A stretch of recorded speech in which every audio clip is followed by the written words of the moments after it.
এটি কোনো পার্টি বা বিয়ের অনুষ্ঠানের চিত্র নয়। ডিজে লাইট জ্বালিয়ে এভাবেই সংঘর্ষে জড়িয়ে পড়েছে কয়েকটি মহল্লা। যে বর্তমানে যে মারামারিটা চলতেছে এরকম ভয়াবহ মারামারি কোনো জায়গায় দেখি নাই, মানে জন্মের পর থেকে। সিরাজগঞ্জ শহরের মালসাপাড়া, কাটাওয়াবদা ও হোসেনপুর মহল্লার মধ্যে ডিজে লাইট জ্বালিয়ে 5 দিন ব্যাপী চলছে এই সংঘর্ষ।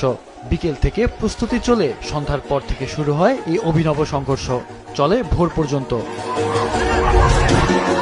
আমাদের জায়গাতে সব মানুষের ঘুম হারাম, মানে রাইতে মনে করে ওই জায়গা থেকে সিগন্যাল দেয় বা লাইট দেয়া। এতে কিছু ডিজিটাল লাইট আছে আর অনেক অনেক লাইট আছে, এই লাইট দেখা যায় এরকম সিগন্যাল বাড়ে। ফুটবল খেলা নিয়ে সংঘর্ষের সূত্রপাত হলেও পরে মহল্লা মহল্লায় সংঘর্ষে রূপ নেয়। সংঘর্ষে এখন পর্যন্ত কেউ গুরুতর আহত না হলেও রণক্ষেত্রের এই সংঘর্ষে বাড়িঘরে লুটপাট, ভাঙচুরের ক্ষতচিহ্ন দৃশ্যমান। এমন সংঘর্ষ এর আগে কেউ দেখেননি বলে জানান স্থানীয়রা। জীবনে অনেক মারামারি দেখছি, আমাদের সিরাজগঞ্জ সদরের মধ্যে গ্রাম গ্রাম দলীয় পর্যায়ে দেখছি, কিন্তু এই যে বর্তমানে যে মারামারিটা চলতেছে এরকম ভয়াবহ মারামারি কোনো জায়গায় দেখি নাই, মানে জন্মের পর থেকে। চায়নাবাদে একটা বল খেলা ছিল, ওইটা নিয়ে সূত্র ধরে যে কোনো একটা দণ্ড হয়েছে।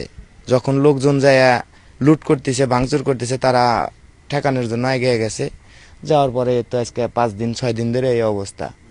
আমরা কাজ কামও করতে পারতেছি না, দোকানপাট সব বন্ধ, দেখতেছেন তো পরিস্থিতি। এই পক্ষ আর এই পক্ষ, এও আমার ভাই এও আমার ভাই, এও আহত হইতেছে এও আহত হইতেছে। তাহলে কি ক্ষতিগ্রস্ত আমরা? আমাদের উপজেলা টিউনা সাহেব এনাকেও আমি আবেদন জোর দাবি জানাচ্ছি যে মারামারি হানাহানি যেন না হয়। টানা তৃতীয়বার অর্জন করেছে দেশের সেরা সুপার ব্র্যান্ড স্বীকৃতি বসুন্ধরা টিস্যু। এত কিছুর পরেও পুলিশ ও প্রশাসনের নজর নেই বলেও অভিযোগ করেন ক্ষতিগ্রস্তরা। আমরা অসহায় থাকি, এই যে আমার গরিব গরিব ক্ষতি করলো। আমি ছোট বাচ্চা নিয়ে থাকি, আমার স্বামীও নেই।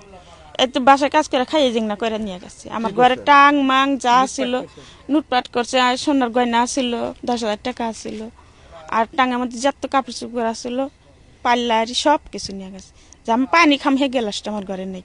না পুলিশ কোনো কিছু বলবো, পুলিশ আসলে গেলে হয়তো আমাদেরও সরে যাবার দিকে কয়, হয়তো তাদেরও সরে যাবার দিকে কয়, কিন্তু কোনো যে অ্যাকশন নেওয়া যে ওই থেকে 5 জন মোট থেকে 5 জন কি কোনো কাউকে চাপ দিয়ে জিনিসটা মীমাংসা করেন, এরকম ধরনের কোনো উদ্যোগ নাই। এ সংঘর্ষ বন্ধে রাজনৈতিক দল ও প্রশাসনের দ্রুত হস্তক্ষেপ কামনা করছেন এলাকাবাসী।